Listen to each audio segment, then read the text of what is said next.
بيان صادر عن القوات المسلحة اليمنية. بسم الله الرحمن الرحيم. قال تعالى: أذن للذين يقاتلون بأنهم ظلموا وإن الله على نصرهم لقدير. صدق الله العظيم.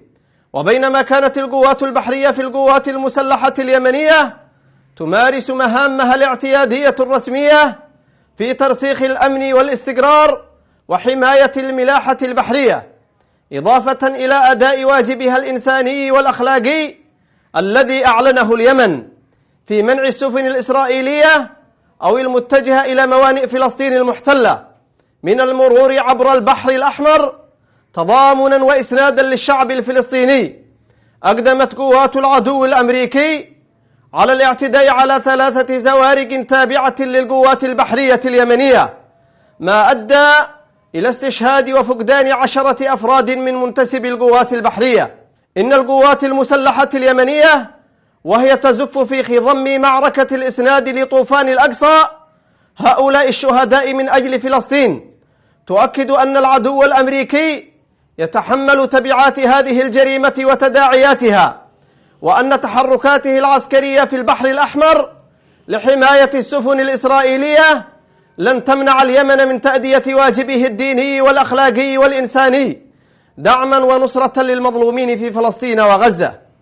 كما نهيب ببقية الدول عدم الانخراط في المسلك الأمريكي الخطير لما سينتج عنه من تداعيات سلبية قد تؤثر تداعياتها على الجميع.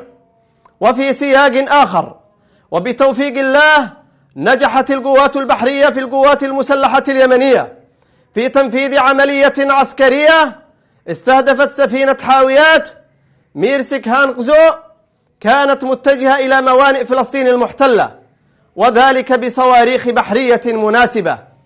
وقد جاءت عملية الاستهداف بعد رفض طاقم السفينة الاستجابة للنداءات التحذيرية للقوات البحرية اليمنية.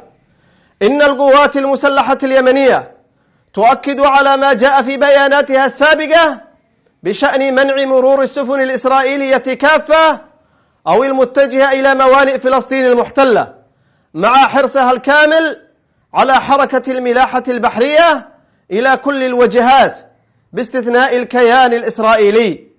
إن القوات المسلحة اليمنية تجدد نصحها للدول كافة بعدم الانجرار مع مخططات الأمريكي الهادفة إلى إشعال الصراع في البحر الأحمر، وأنها لن تتردد في التصدي لأي عدوان ضد بلدنا وشعبنا. إن القوات المسلحة اليمنية تهيب بأبناء شعبنا اليمني العظيم وجميع أحرار أمتنا العربية والإسلامية أن يكونوا على يقظة كبيرة والاستعداد للخيارات كافة في سبيل مواجهة التصعيد الأمريكي الداعم للكيان الصهيوني المجرم والمشجع له لارتكاب المزيد من الجرائم بحق إخواننا في غزة. صنعاء 18 من جماد الآخرة 1445 للهجرة، الموافق 31 من ديسمبر 2023. صادر عن القوات المسلحة اليمنية.